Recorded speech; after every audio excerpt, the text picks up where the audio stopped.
The return of a key missing character is among the things I'm looking forward to most from The Wheel of Time Season 3. The book chosen for the Wheel of Time Season 3 story reveals a great deal in terms of what to expect from the next batch of episodes. It's no secret at this point that even though The Dragon Reborn is the next book up in the Wheel of Time reading order, The Shadow Rising is the next installment to get the live-action treatment. Based on that, there's quite a lot I imagine will be explored when the show returns. First and foremost, of course, is a deeper look at the Ale and their customs.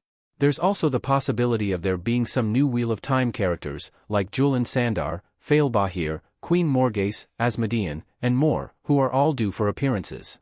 Though I want to see all of these people in the show, the character I perhaps want to see most is already on hand, he just wasn't in Season 2. We know, however, that this won't be the case for Wheel of Time Season 3. Why Tom Marilyn has barely been in the Wheel of Time, despite being a major character.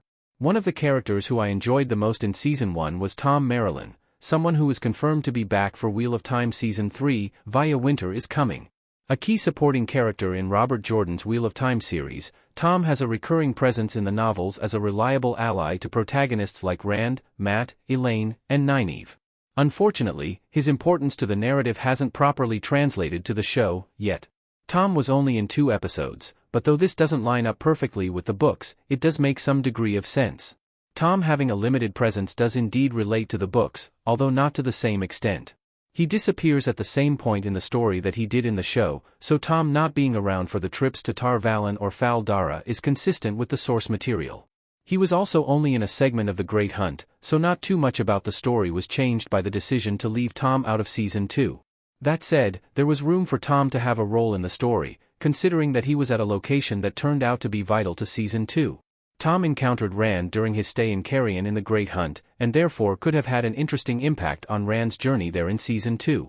Rand listened to a few different perspectives while in Carrion, such as Lanfear, Moraine, and Loghain, but each was a character with direct ties to the One Power and, in turn, his destiny as the Dragon Reborn. Speaking to someone like Tom, who isn't a channeler but has experience with people who are is an idea with a lot of storytelling potential. Tom was one of the best parts of Wheel of Time Season 1.